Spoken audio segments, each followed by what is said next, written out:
Call the Board of Works meeting to order. Phyllis, could we have roll call, please? Craig Kershaw. Here. Bill Carbach is absent. Ken Meyer. Here. Okay, you were emailed a copy of the minutes from the February 6th meeting. Craig, would you like to make a motion to approve those or amend them? Motion to approve the Minutes from February 6th. February 6th. All in favor? Aye. Oh, I'll second it. All in favor? Aye. Opposed? The same. Okay. Tonight, Craig, you might want to make sure you're wearing your motion shoes. Okay. Although there's not that much on the agenda. As long as I sit next to Tim, I think it'll work pretty good. And I'll try to make sure I have my second shoes on. Get it, thank you. First thing is annual bids for asphalt. And here comes Jeremy. Yeah, the first thing we want to do is to make the legal notice of advertisement for these bids a matter of record. Kosh? So moved. So moved. Second. All in favor? Aye. Opposed, the same. Thank you. Then we have the sealed bids, and it looks like we have a few. Holy moly. Sealed bids on asphalt. 6 on materials and This, yeah. equipment rental. There is one bid in here from Luganville that came in late because they were waiting for the insurance company to get the bid bond finished. She was in here before 4 when the bids were due, so it's up to the board, I guess, I say accept it. still accept it. I'll make a motion to accept. I'll second that. All in favor? Aye. Opposed, the same. Thank you.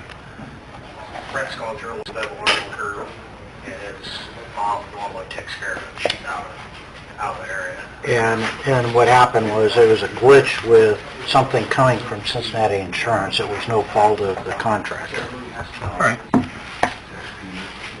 Well, Tim, I'll tell you what, I'll do the... You want to open them and I'll read them? Got the official letter opener here.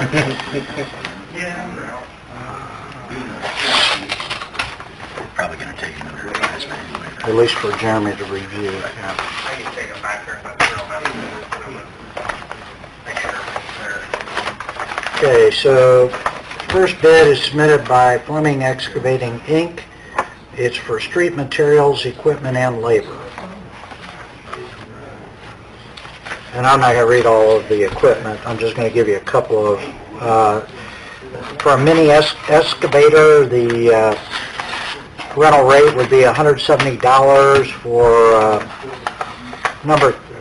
for 3-cylinder front-end loader, $210 for 16 cubic yard earth mover, $270, triaxle dump truck, $104. There's other bids submitted for other types of equipment. And also how Greg bids those every year, stone delivered to our yard. Okay. And a lot of times when we get into the bigger jobs, it's actually cheaper for Greg to haul it in than what it is for us to haul it ourselves. And I should have looked first at the bid to make sure it was signed. It is. It's notarized.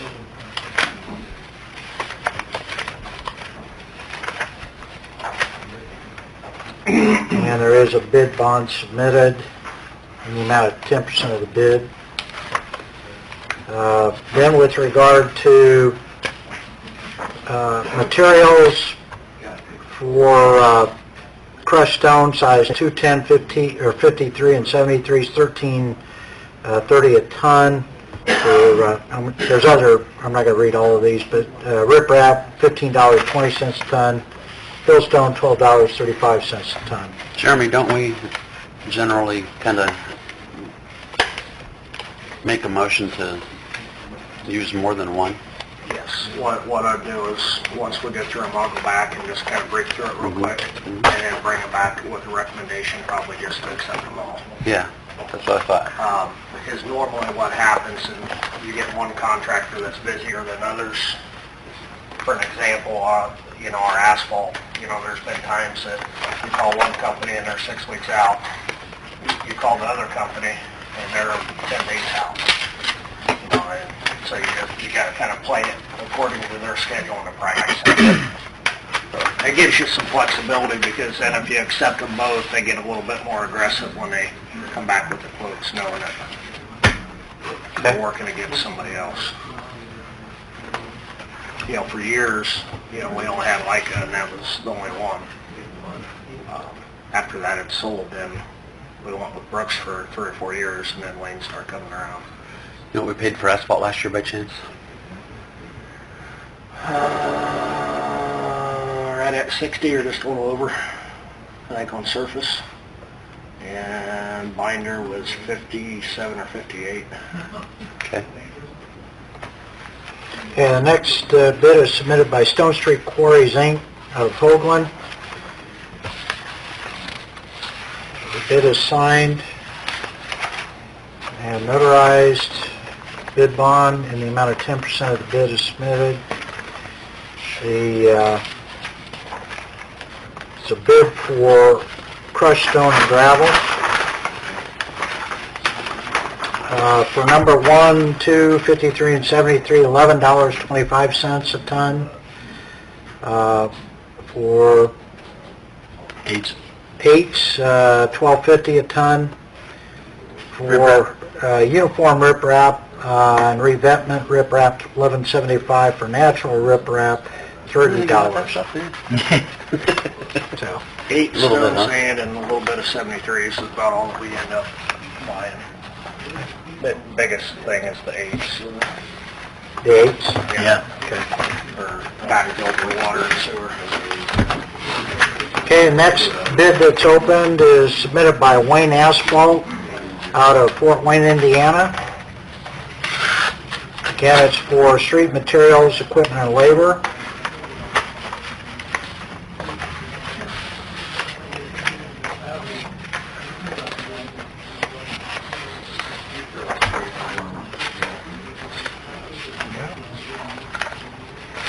Nope, there's a signature page in here.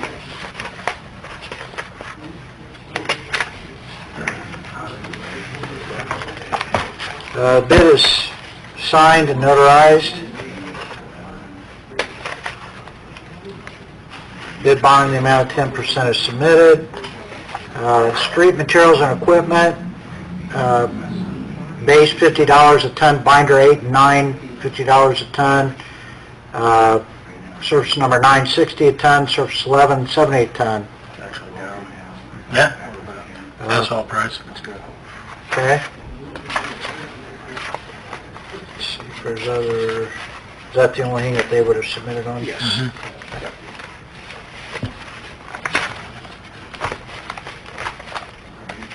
Surprised us down. I know. That's busy as Fuel. commercial. They have been pretty aggressive the last few years. Oh, yeah. Versus, you know, they know they're bidding against Brooks. Okay, next is submitted by Brooks Construction out of Fort Wayne, Indiana. You can't reform the road as much paved in the city of Fort Wayne anymore. You know, those jobs are so complicated.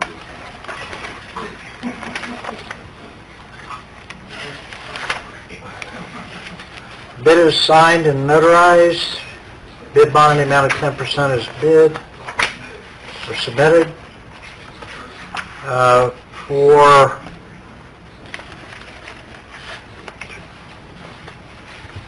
base number 559 a ton,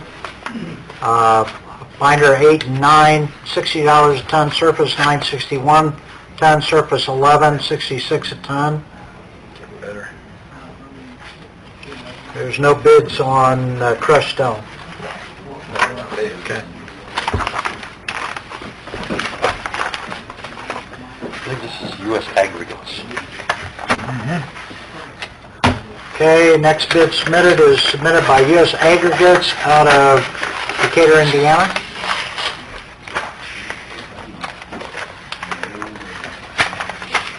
Where are they? Former Mishburgers. Pleasant Hills. No. Craig knows all about that. You ever heard of them, Craig? Received a check from One. twice.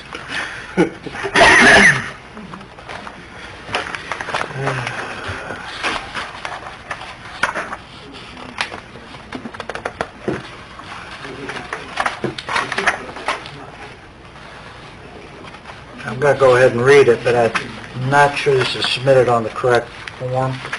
She has struggled with that in the past. The bid is... Last year, she got it right. The previous 2 years, never. And it's all on that legal ad. I don't know. I noticed it's got the Board of County Commissioners. Yeah, this is... She's not from here. She's from Richmond, and I walked her and talked her through it last year, so they would submit a bid, and This looks like... this is the only time. What's listed their stone prices? This is a Form 95 that they submitted on. It's addressed to the Board of Commissioners, not City of Decatur. That Form 95 with the city's obsolete anymore. Yeah, I'll read it, but I think it's non-responsive, so. Bid bond in the amount of 10% is submitted.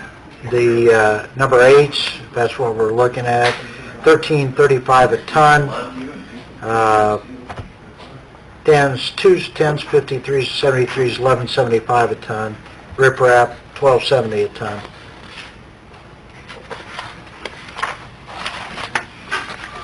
The only thing bad about that is they have the best cold mix around.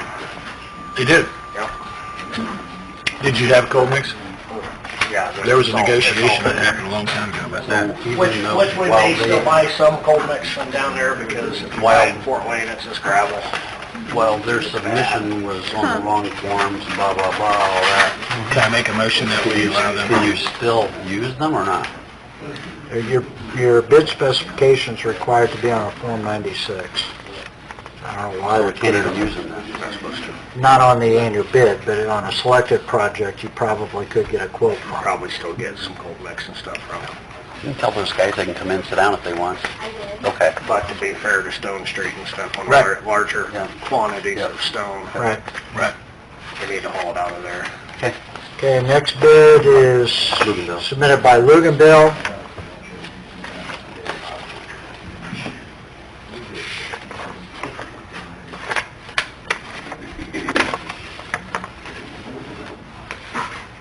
Bid is signed and notarized.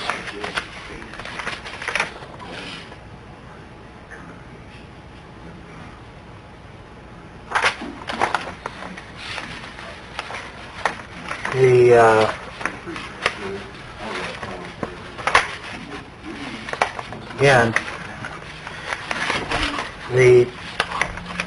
there's no bid bond submitted, there's simply a letter that was faxed to. City says that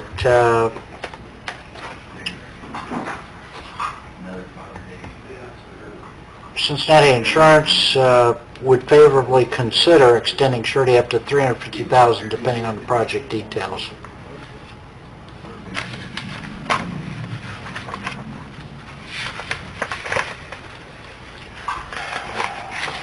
You even attached a copy of it. Yes, Advertisement right there in the front. Right, they do.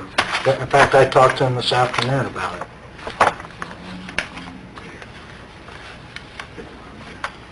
All right, well, I'll read it, but again,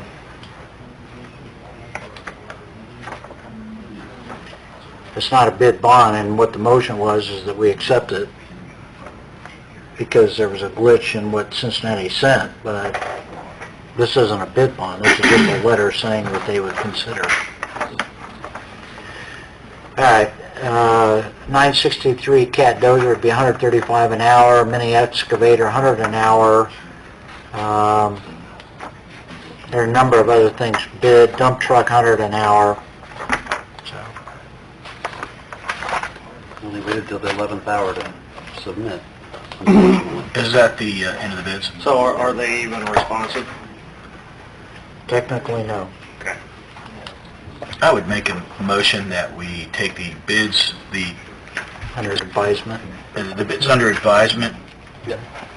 Second that. All in favor? Aye. Aye, opposed the same? Thanks. I'll bring it back to you towards the end of the meeting. No That'd be problem. fine, thank you. Lenny?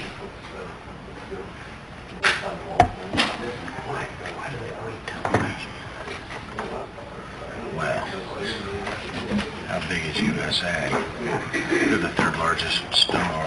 Washington and state of Indiana. And they don't have somebody for letter 990. Isn't that crazy? Lenny's here What do you to go over, is this a proposed SOP or, Yes. okay, proposed SOP for his department on Narcan, Correct. right? Yes. And he's got it laid out here with the purpose. Excuse me. When I was assigned to be police chief, one of the goals I wanted to accomplish was getting Narcan for the police department. Mm-hmm. And my last attendance at the Indiana Drug Enforcement Agents or Association conference, Curtis Hill, our Attorney General, was proposing a free training for law enforcement to get free Narcan and training. So I set up an appointment with them, and on February the 13th, 21 personnel from the police department and our secretaries took the hour-long training, and we was given 21 free Narcan nasal sprays. I've been in contact with the city attorney about drawing up an SOP, and he emailed me back and gave me some suggestions, and this is the finished product. And I think he was on board for what we have. I did tweak it. So he recommended I wait, come to the Board of Works, seek approval, and then starting tomorrow morning we can start carrying Narcan. So that when a police officer goes to a scene, the first thing they do is make an assessment Correct. to check the environment for signs consistent with opioid use. Then they look at the impaired person to see and assess for breathing and alertness. If reasonable belief of opioid overdose, first of all, ensure that the EMS is en route and informed of likely opioid overdose, and then you administer the Narcan, Correct. and then conduct rescue breathing and or CPR as needed. And you also call for a supervisor, Correct. if a patrolman. Yes. If you're a sergeant, I assume you still call for Correct. a patrolman.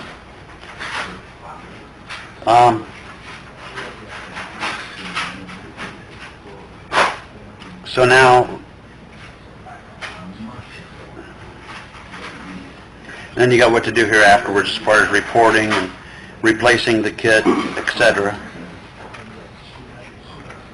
One of the things I think that we've had concern about is when they assess the scene and they think it is consistent with opioid use, is their own safety. Correct. Now, how do you assess that? Is that in here anywhere, how you assess that, or as to whether or not you... Well, we try to play even Steven on this one right here, because it's not only for overdose victims, but we also wanted to ensure the safety of the officer. So there's always 2 to 3 officers working, so they always back each other up.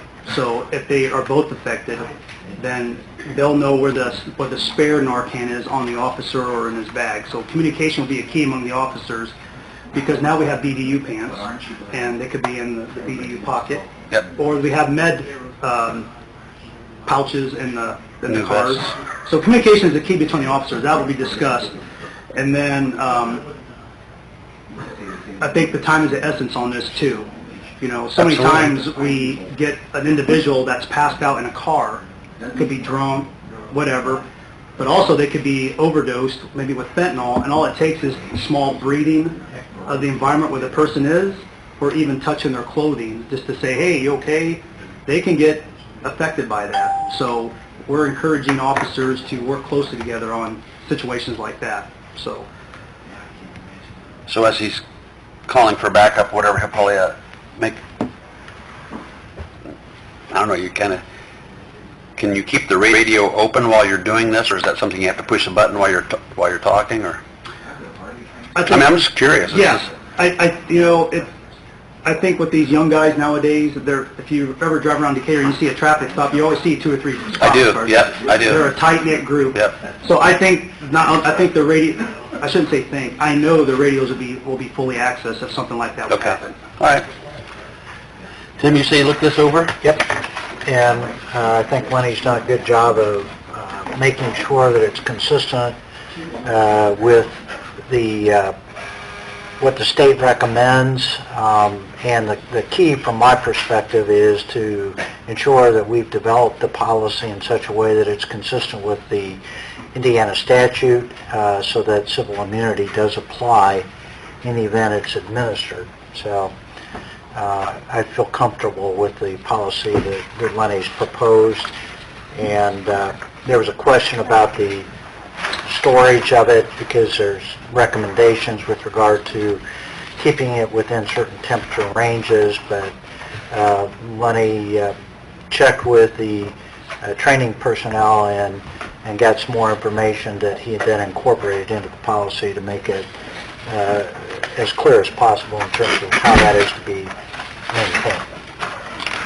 With the statewide problems with opioid use and you taking the positive step for the training of your officers and taking this opportunity to make our citizens and officers more safe, I think we need to make a motion to approve this as written.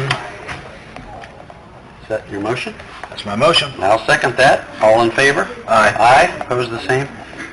And this is okay just by the Board of Works, we don't need to take this any, right? Okay. Yep. Thank you, Lenny, good job. Yep. Yeah. Hey, Also, thanks for... our new guns did come in. Yeah, kinda heard that. Yeah. And we was going to qualify with them Friday, but with the weather, it looks like it might be early next week. So, and then just to let you know, I had a meeting with Prosecutor Jeremy Brown. We only qualify once a year, which is very below standards. So I talked to him about that, and he has offered to pay ammo to shoot to 3-4 times a year, paid out of deferral funds. So that'll help with the budget. So. We appreciate your forward thinking Thank you. and saving us money on the pistols, getting our officers new weapons and training. Yes. Thank you, Lenny. Yep. Lenny, can Thank I you. get a copy of that for the minute? Here we You can go. just have this one. I have it on an email, so you can Okay. Thank you. Thank you. Keep it up. Thank you.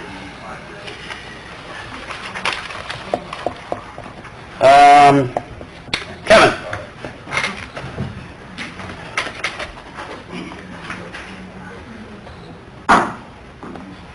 Kevin wants to approach the Board of Works.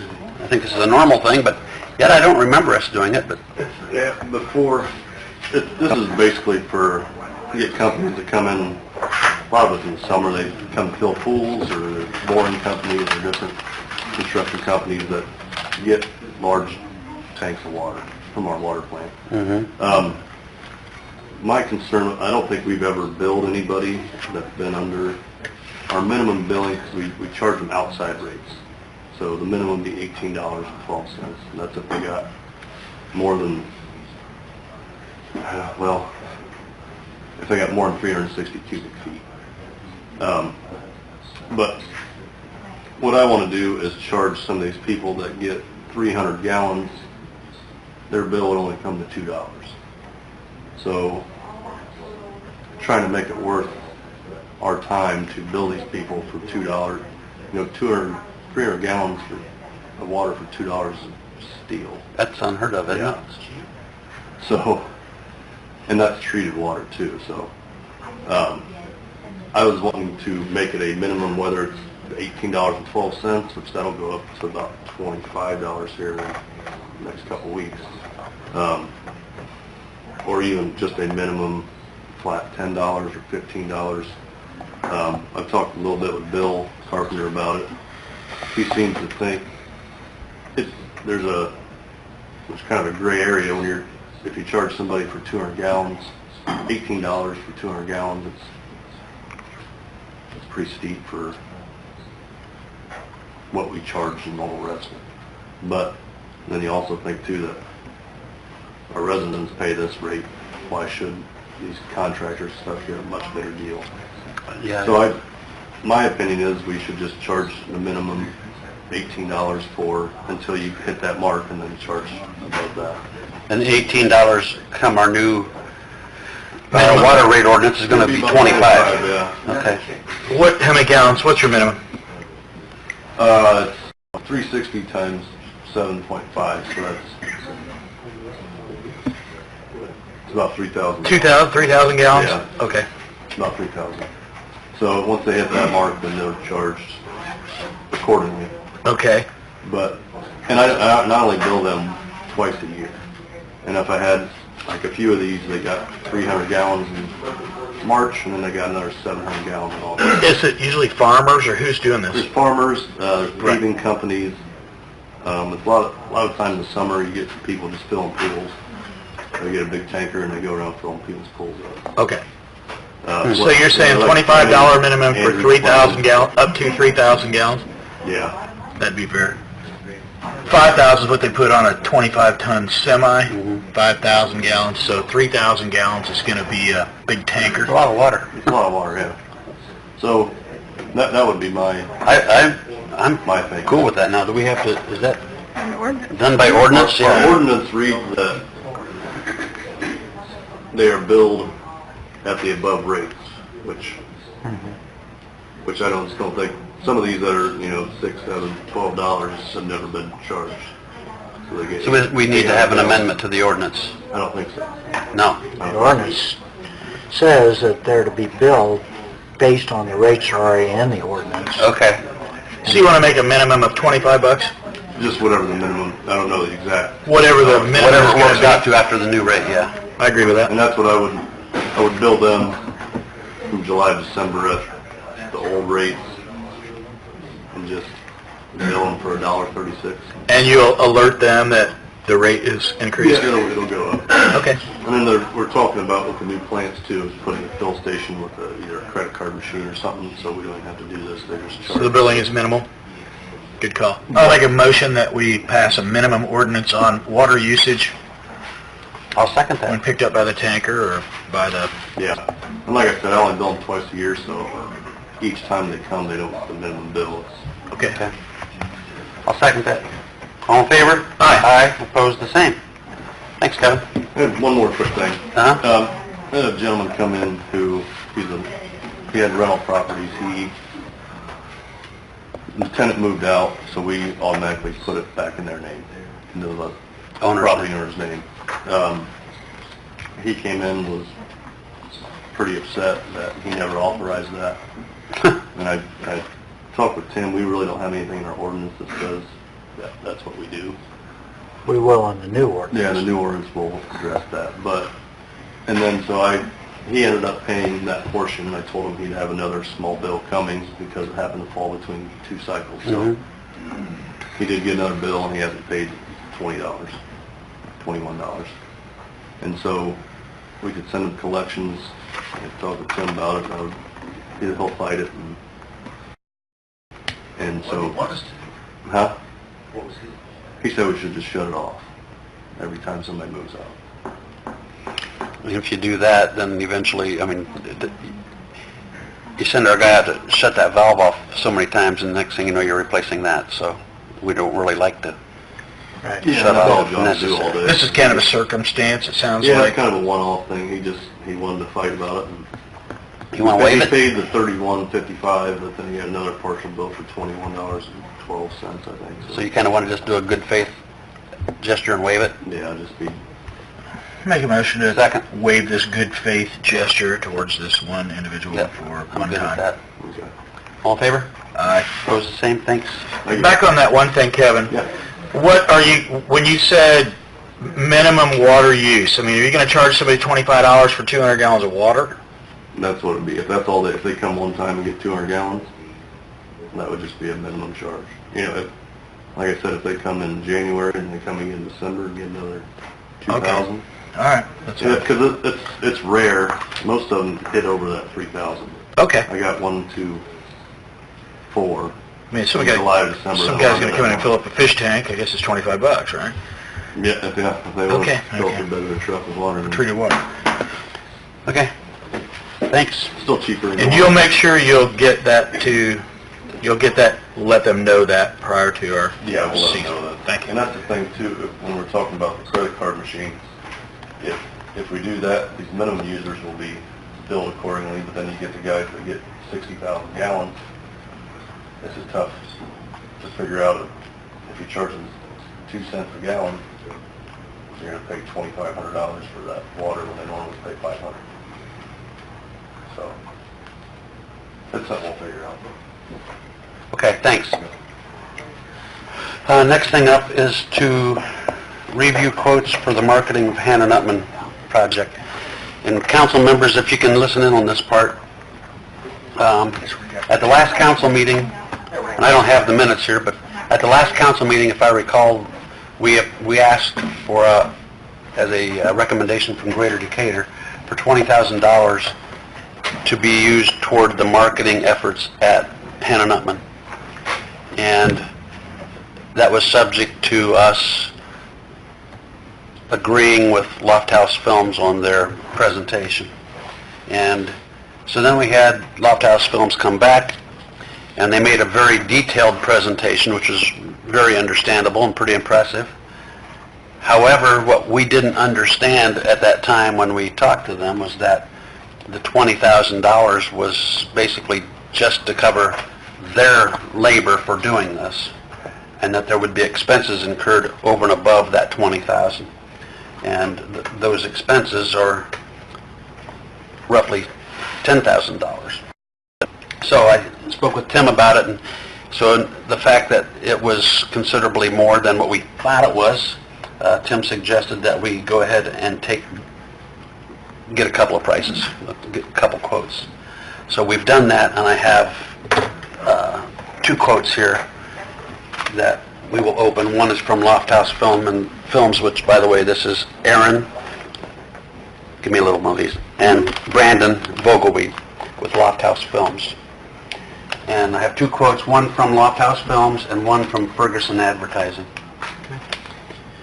And if you just kind of want to hit the bullet points like you usually do. Yeah. I'm not going to read the whole thing. Yeah, I'm sorry, I had the letter opener here. That's okay. Okay, the first bid or quote that's submitted is submitted by Lofthouse Films out of Fort Wayne, Indiana. There's various services related to website creation, social media management, graphic design, video and photo. Be over a 10-month period. The total budget for the campaign would be $30,000, which includes $10,000 in advertising expenses.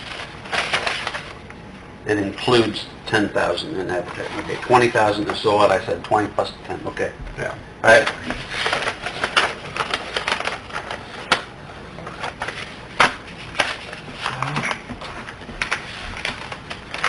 Second bid is submitted by Ferguson Advertising out of Fort Wayne.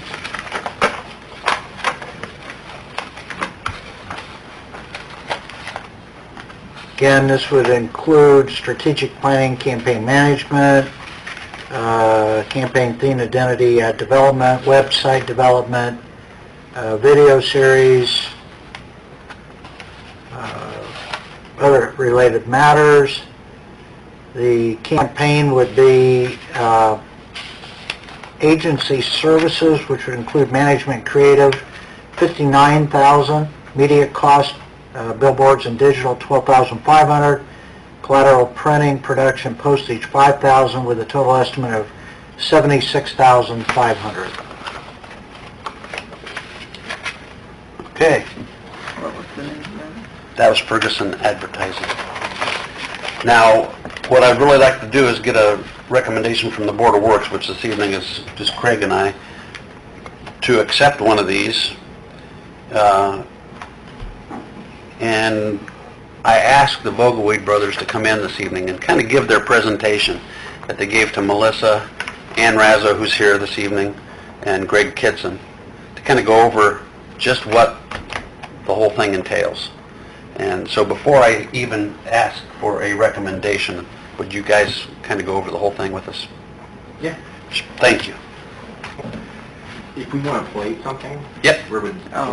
We need Melissa? Isn't it the... It is, Or is it for... it's, look at you.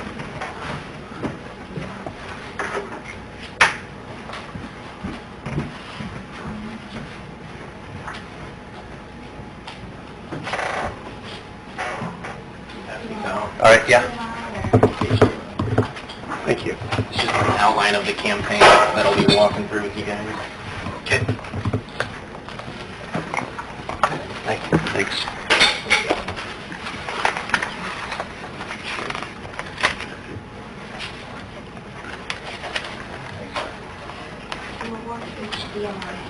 Floor HDMI. Look at there. Okay. Whenever you guys are ready. So, first off, I just wanted to introduce myself. My name's Aaron Vogelweed. Grew up in Decatur. I have been, deeply involved with Decatur baseball my entire life. Grew up here, played baseball. My grandpa, coached out here. My uncles all played. I currently coach right now. I have a son that plays. I actually coach Matt's son. Yeah, Brandon, same thing. He grew up here, grew up in Decatur. We've been out at Hannah our entire lives, coaching, playing, and whatnot. So we definitely have a vested interest, obviously, in carrying out this campaign and performing well in raising the $1 million. If you open up the document that I just handed out, so this is just basically going to show you the outline of this campaign, what it's going to look like. We're kind of just detailing it out, showing you dates.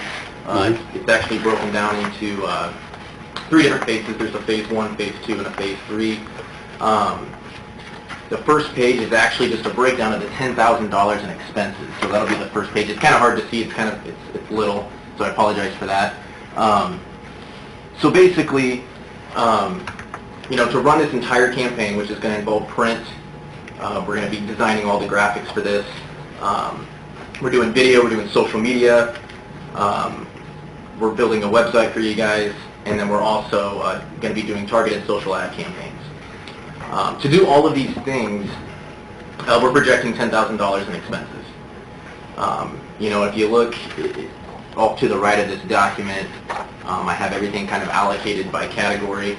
We're projecting expenses to be about $1,700 for graphic design services, which is basically just the print that we're going to be doing. We're looking at, for instance, 10,000 postcard flyers, 4 large banners, and then 2 public information boards that can be set out at Hannah Park, one in the softball area, one in the baseball area. So that right there, we kind of broke that down based on the best estimate that we could possibly get. Video-wise, these are just the expenses for the video, so a professional voiceover will be included. That's about $300. Licensed music, that's another $250, and then we'll need additional storage to store the video and all the content, which is about $250 as well. So now that we get down into more of the digital stuff, looking at social media, when it comes to posting on social, which will be Facebook and Instagram, we are going to be boosting posts, which I don't know how familiar you are with social media advertising, but basically what that is we're going to invest up front a certain amount per post to get a wider reach, to expand our reach and get it in front of more people. So we're looking at that as about $10 per post, and we're estimating about 96 to 128 posts annually. $10 per post. So that comes out to about $1,280. Going down to the website, we're looking at about $3,500 in expenses for the website. So the website is actually something that we're going to be heavily involved in, but we're also outsourcing some of that as well. So there's web development costs over $2,000, web maintenance of $1,000, and then the hosting of the website and the purchase of the domain is pretty minimal. We're looking at $150 and $20 respectively. And then lastly, just going through the social campaigns, which we're going to get into all this in more detail. I just wanted to run through the expenses with you first. Once we get into the social campaigns here, we're anticipating running about up to 8 campaigns. So these are going to be targeted video ad campaigns that we're going to create the content and we're going to push it out to different audiences. So if you look off to the right, the first 2 campaigns is really going to be putting that video, that main video that's going to be about 3 to 5 minutes long, out in front of everybody. So you're looking at audiences like Decatur residents of all ages, then you're looking at Adams County residents ages 25 plus. $500 we want to put into each one of those campaigns. And again, that money expands our reach. It allows us to get in front of more people. And then as you go down campaign 4, 5, and 6, we're cutting that in half. And we're looking at about $250 for each one of those. The last 2 campaigns, campaigns 7 and 8, those are still up in the air. I think we're saving those to be more event-driven because we're going to be obviously holding some events that we're going to want to promote. So those will likely be held for those events that we're going to be having.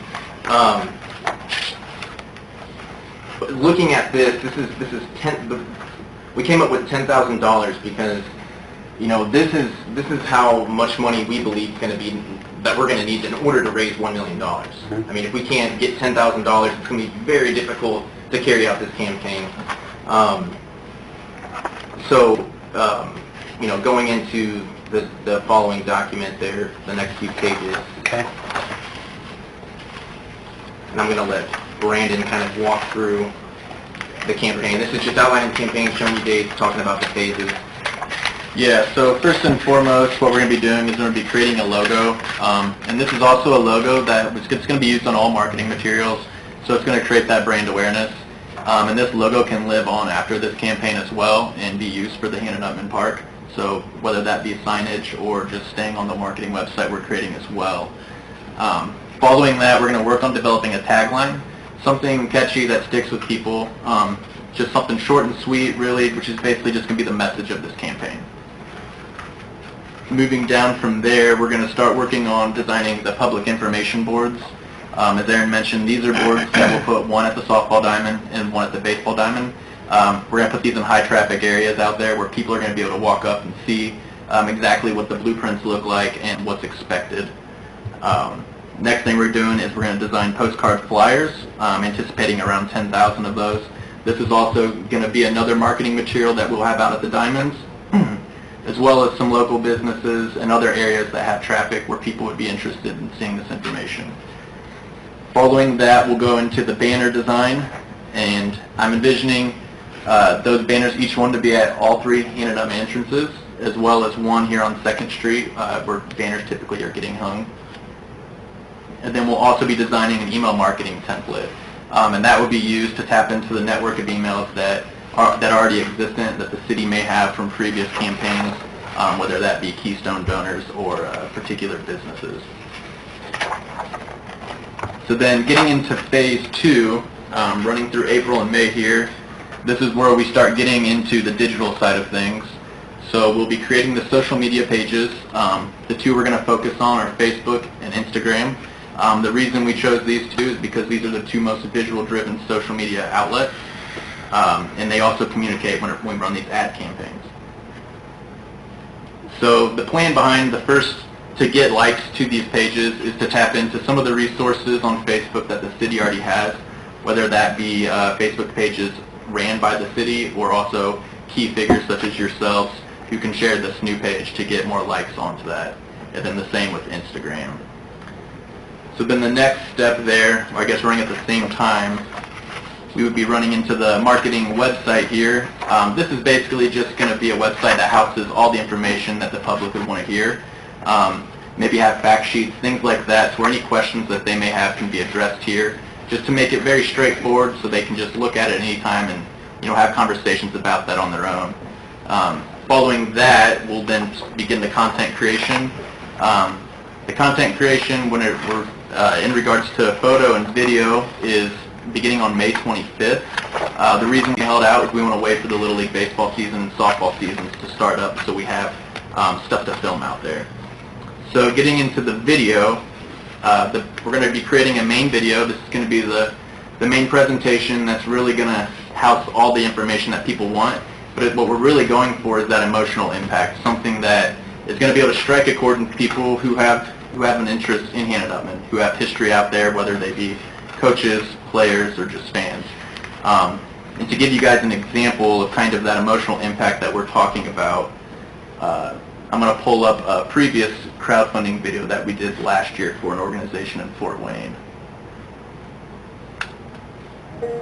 They gave me like a better relationship with God. They helped me to talk to Him more, and then talking to someone else who can help me, and then it just reflected on everything else, and I'm starting to get better grades, and I'm starting to be more respectful at home.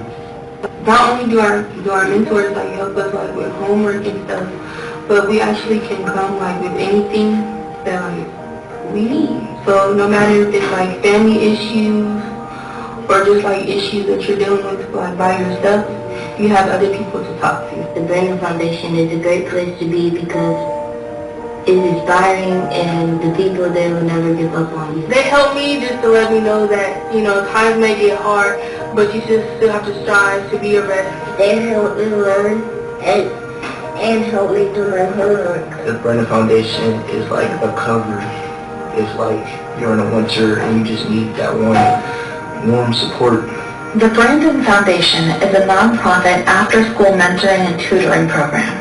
Our mission is to show children the power of their potential while supporting them academically and socially.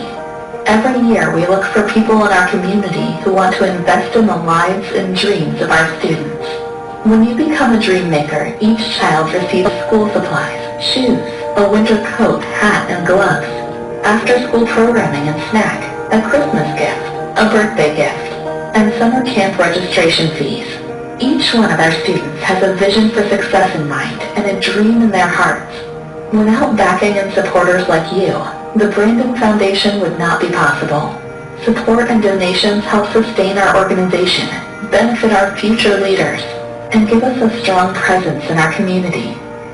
Together, with your help, we can meet our goal of raising $30,000 by June 1st. Become a dream maker today by going to www.thebrandonfoundation.org.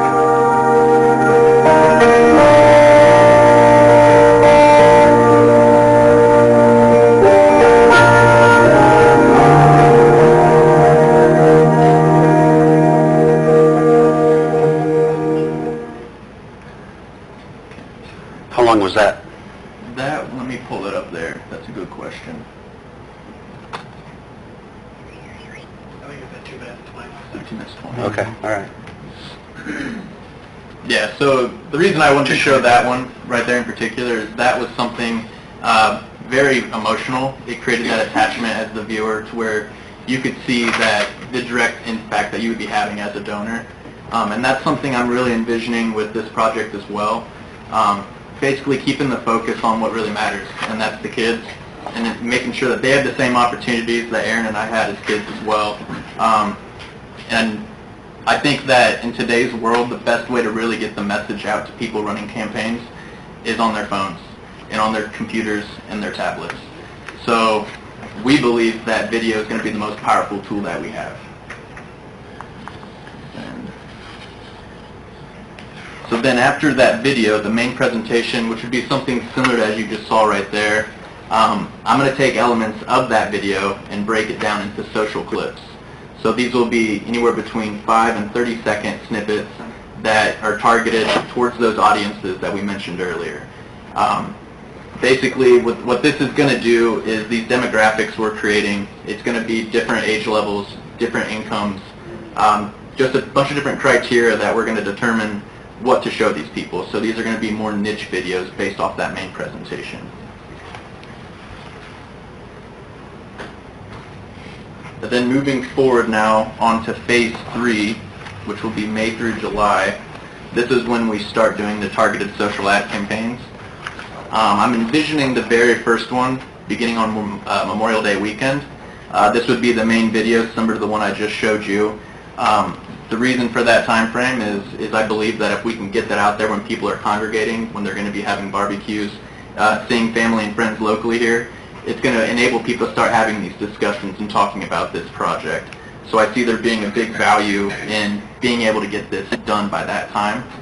And then after that initial round, we're going to take a week and we're going to basically digest the results, see exactly what was happening and how we feel about that, and then we're going to start running the next batch of them as well. The second batch is going to be aimed at business owners here locally in the Can I ask a question real quick Yeah. here? So when this starts at or around Memorial Day weekend, the web page will already have been developed, and it'll refer them to that web page where they can make a donation right there online? So what will be happening here is the web page is, I believe, in phase 2 there. So all of that stuff will be created already active, accessible, and so our whole goal behind these videos is ultimately to drive engagement to the donation portal, to where people can go and make these donations. So going back here to our audience 3 that we have identified, this is going to be Decatur in the 30-mile radius, people who have work titles such as owner, founder, CEO, co-founder, creator, president, and so on. People who have the decision-making power within their companies to be able to make donations. And this will also run after we already have people within the city going out and addressing some of these companies themselves. So this will be really just to kind of get them to hear it a second time, maybe even a third time, and see if maybe that can spark donation once they see how the campaign's going at that time. And then the next audience we're looking at here for the next batch, also a week after that the previous one finishes up. This is going to be running for the same amount of time, and this is where we start targeting residents based on their age. So the first one, residents 21 through 50, think parents who have kids playing out at the ballpark, even grandparents and aunts and uncles. So the content that we'll be using for that will be more relevant to that crowd. And then the second audience that we're running at the same time will be for residents 50 and plus. So this will mainly be for, going back kind of into the history of Hannah-Dutman, recalling certain things that they're familiar with and they remember from their times being associated out there. And then the final audience here that I have is Decatur residents who have an income exceeding what I put down as $125,000. People who have a little bit more expendable income, who may be more than willing to donate a little extra depending on how this campaign's going. And we also have audience 7 and 8, which we have left undetermined for the time being, these being for if events are put on either by Decatur Baseball or the city to promote this fundraising campaign, we can promote that event just to draw more people to it. One thing I do want to make note of with these audiences are subject to change. I strategically lay these out with week increments in between the campaigns. That way we can look and see how certain demographics are responding. If we see we're getting a lot of engagement from a particular demographic, then we're going to allocate more funds towards that demographic because that's what's working. So then the next step here, which is also on social media, these are the boosted posts. So what we're going to be doing almost immediately is starting to compile information from families and individuals, whether they were players, coaches, fans, etc., and just their stories that occurred in association with Hannah-Dutman. So whether that be a guy talking about when he was 12 years old and he hit a walk-off home run to win the city championship, or that be talking about a particular coach that coached thousands of kids throughout his years there. We really want to hit those stories that people can remember, and that's also why we're going to throw $10 just at each and every one of these posts, boosting them out, so that way people that need to see it will see it. I'm really envisioning these to get a lot of social engagement just from people organically who remember these stories or know the people that are tagged in these stories. These stories, we're looking at 3 or 4 of these every week. These will be scheduled out by us at the beginning of the campaign and run either until the campaign has successfully reached its goal or until the year is ended.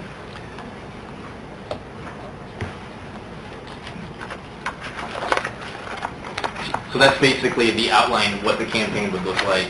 And obviously it's very heavy on the digital side because, in today's day and age, everybody's on their phones, everybody's on their computer, everybody has access to the internet. And we believe that's definitely the best way to get in front of more people. So.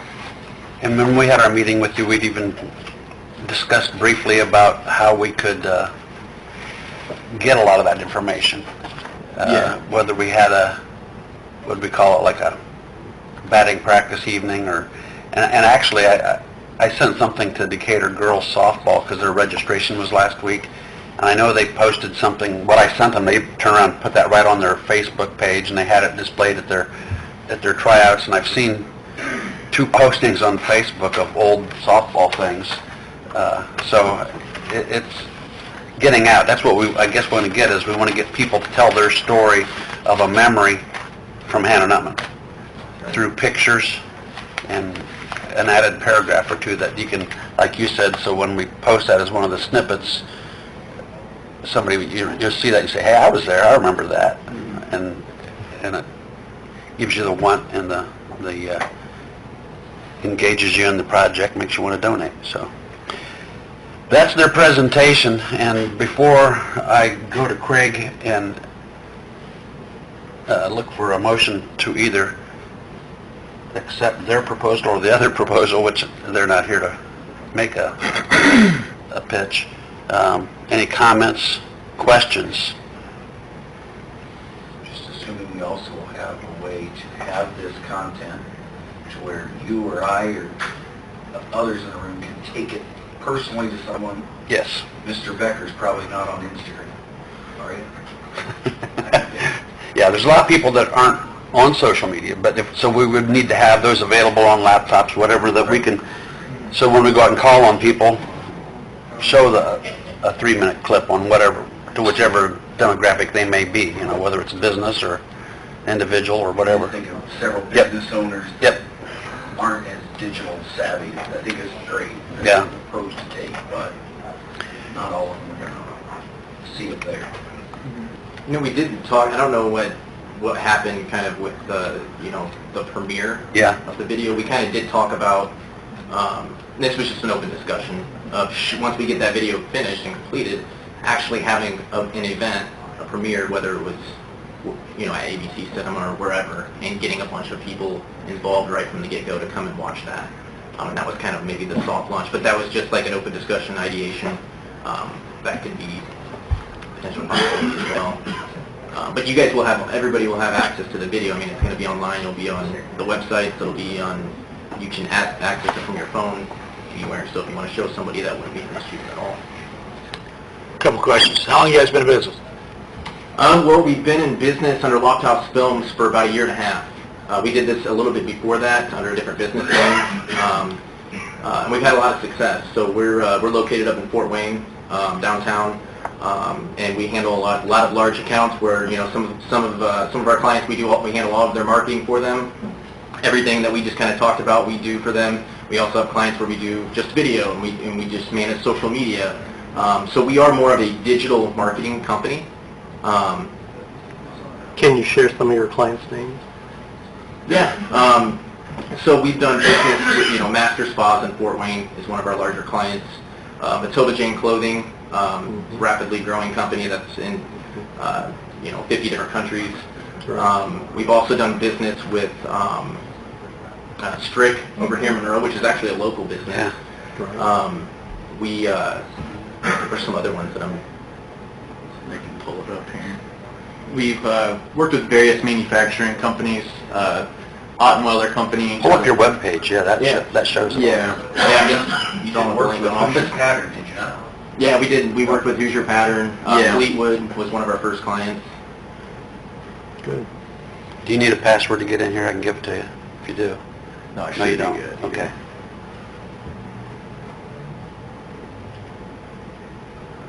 With your social media, have you found Twitter to have any positive effect? We've used Twitter, but like I mentioned previously, for campaigns like this, and usually with our clients, we focus on the more visual-driven platforms, which for us is Facebook and Instagram. And since they have such a well-oiled advertising platform as well, we mainly put our focus on those two. To show some other people that we've worked with here, Premier Truck Rental, originally a Bluffton company, now in Fort Wayne. They're a nationwide brand. Hotel Tango Distillery out of Indianapolis. Kikianga Cider Company that just opened up in Fort Wayne from some Adams County guys. J.K. O'Donnell's, a downtown restaurant, staple of Fort Wayne, and the Brandon Foundation, the nonprofit organization I showed you the video of, as well as Trouble Brewing, a few of other restaurants and breweries locally. And then we also work with some consultants, sales consultants, business consultants, and we've done something as well with Selfie International, which is another local company. And then there's others, but these are just the ones that we have highlighted here, the ones that we're more passionate about and proud to show off. Very good. So we own the rights to the videos that you produce, raw material, or all of it, or what are we buying? Yeah, all material will be owned by the city. The only thing that we ask is that we are also able to use it to advertise for our own purposes. Like on your webpage, etc. Yeah. Questions? The only thing I would suggest is, depending on what you do, I think council had authorized $20,000, so if either of these quotes, I think, exceed that, so it probably would be, whatever you approve, would have to be subject to council agreeing to appropriate additional monies towards... Yep, I've got that on the agenda for the council meeting. Well, we got 50,000 set aside, so this is just tapping into it. So. And you can get all this accomplished this amount of money? Yeah. People do Facebook post for $200 a post, and $10 is pretty cheap. So the reason what I believe with this being a small town, 10,000 people, and then a couple thousand in the surrounding area with interest, is it's going to spread a lot easier than if I'm targeting a huge demographic. There's a lot of people who just want to share things that are relevant to them. As you guys have probably seen, if you're active on social media, you've seen multiple things locally.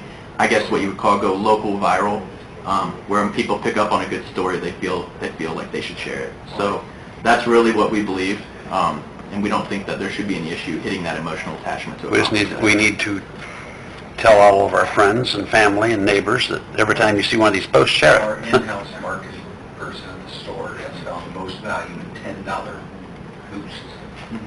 Yeah. Because I asked her the same thing, why don't we do a $50 boost? Where she thinks it's more of a targeted thing, like using $10. Absolutely. How'd you guys do with that campaign you just showed us on that ad? Did you meet that 30,000? And what was your time limit? And give us some, brag on yourselves. Yeah, so that Brandon Foundation video, literally after 2 days after they launched it, they met their goal. They got their $30,000 almost instantly. Wow. So I obviously I would credit it to the video, but I don't know. Of course, if they had done a video, what would they have gotten? I don't know how long that would take. Are we unrealistic? Is this a realistic goal that we've set in this kind of marketing campaign for $1 million in our? I think it is. Obviously, it's not going to be easy. Nope. I think it's going to be very important for local businesses to get involved and really donate. I'm thinking 70-80% of that money, I think, has to come from local businesses, and you're looking at 20 or 30 maybe from the individual or the Decatur residents, Adams County residents. So I definitely think it's attainable, and that's why I think with the content that we create, it's very important because it's very high quality. We want to give that, like we said, we want to establish that emotional connection. That's when people want to give. That's when people want to take action. That's when we're inspiring other people, motivating other people. And with the content that we produce, I don't think we'll have a problem with that at all. So all we can do really is direct people to the portal and just inspire them and motivate them to give. So When you post something on Facebook versus not even negative feedback, because they're a human being that's going to address every post that's negative, and you can also do positive. Or is it just a post and then you let it go? Is there somebody on the other end, whenever they say, why doesn't Ken Myers on this, and you can say, well, this is what we're doing? Because interaction gets you farther than letting Just it go. what we need in baseball diamonds when we have potholes. And we'll get that. It's a good comment, that right there. So you need somebody to... I think that would likely not be up to them. That's going to be likely up to us, Ann and Melissa back here, and yeah, we'll address the negative ones. Congratulations. Melissa and Ann, do either of you have any comments? I like the direction that Lost Houses is would add a tremendous amount of value toward reaching the goal. And if the Hannah Nutman project is a top priority for the city, then there has to be a willingness by council to invest in the campaign itself.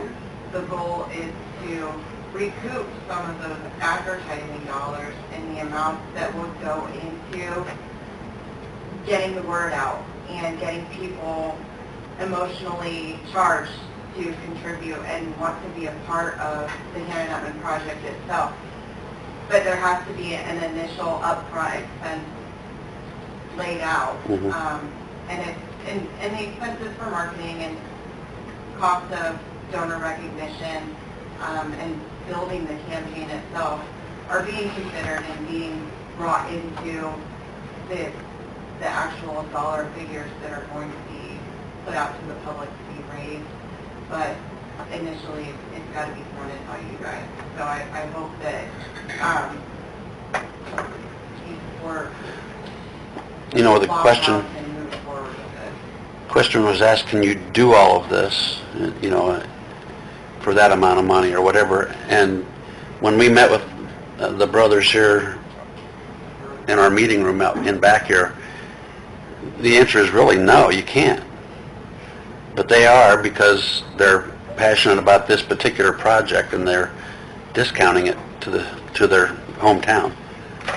And I think that also speaks volumes for us going with Lofthouse. So. Well, then I'll make a motion that we use Lofthouse Marketing And accept their bid. And accept their bid with approval from council. Okay, I'll second that. All in favor? Aye. Opposed, the same. Okay, thanks, guys. Subject to council, which are the rest of the guys here, approval at our next meeting here at 7:30. I'll be in touch with you probably tomorrow, and we'll get things started. Okay, sounds good. Thanks for coming in. I appreciate you taking the time. I know you had a basketball practice or something or other with your son, and you Yeah, I got it. made other arrangements.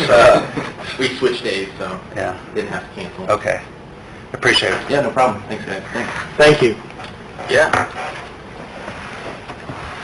And that's the last thing on the Board of Works agenda, so Craig, I'd look for a motion to adjourn. Make a motion to... Wait. We want to take... I got a couple things. Oh, okay. Do we need to have these done now? And Craig, you weren't quick enough. My pardon. Okay. Oh, no. Jeremy, your recommendation is to reject U.S. Ag and Luca Mill Excavating. and accept all other bids submitted.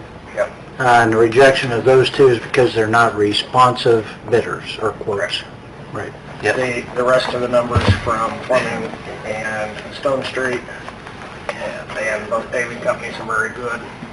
Actually surprisingly good. I think it's really going to be a benefit to us in 18 for the projects and stuff that we have going on now and coming up. So very, very, very good questions. Good. So with that, Craig, you want to... Make a motion to adjourn. No? Oh, what, take it? We want to accept all the bids except for the two that were non-responsive. So moved. Okay, and I'll second that. Got that, Barb? Yeah, now what else do you have? Okay. And I don't know... issue. There's an issue on the policy, on personnel policy. Has that been resolved? No. Yeah. Nope. We were going to wait and get the department heads. Okay. Ken said what he wanted, and then we were going to meet with the department heads if they... I know what they want, but Okay. we're still going to... So I'll let you guys continue to work on that. Yep. Okay. Bob Ehrman did provide some documents, so we need to review those so that we can get back with him. I got some more now. You and I can... Okay. As I understand, on the Chronister property, we've initiated the Environmental Phase study. 1 study. Should get the results of that within another week or so. Is that right, Jeremy? Well, within another 24, 36 hours, they were there yesterday and did the samples. Okay. So, assuming that that doesn't show anything major, then I would think that you're probably in a position to go forward with the execution of the purchase agreement, or the real estate agreement with Brian, but you're also going to need to authorize a survey to be done, because that's something that Bank of Bern needs to do a partial release of the mortgage, and that's also what we're going to attach as the exhibit for the legal description to the agreement itself. So, you know, if you want to wait till we get the results back before we move No, let's make a forward. motion. If it's approved, then we can go ahead and get the survey. To all the, yeah. Okay, so, Okay. yeah, Motion to approve if the environmental study goes well, that we go ahead and get the survey, Survey. keep the ball rolling. okay. I'll second that. And then after that, if that's okay, Then- to proceed with the warranty deed? Yeah, then what we do is, we'll do, Because you've got the letter from the bank. yep, Waiting on we're that. going to do at least a lien search, if not a title search. I mean, I think the agreement says title work. Okay. That's, I would recommend that you do, at a minimum, lien search. Probably better to do title search because it's full protection at that point. Right. And then, once that's done, assuming it doesn't show any major issues, then we can move forward with closing, and then we can take the building down and dispose of it. Go from there. So moved. Yeah, second. Yeah. All in favor? All in favor? Aye. Opposed, the same. Okay. Last thing would be also moving forward, moving forward to get a survey done out at the city farm, because we'll need that done as well. So is there approval to do that? And I think we've talked to Yeah, Brett Miller, so probably... Has he already done it? No. No. Motion to approve We've been survey talking for to him the about city it. farm, located off of 600 Yep. North. Yep. I'll second that motion, that we proceed with that. All in favor? Aye. Opposed, the same? I think that's what I had on that. All right. I Motion have to nothing adjourn? else. I'll second that motion. Take 10 minutes and we'll start the council meeting. Aye. We're adjourned.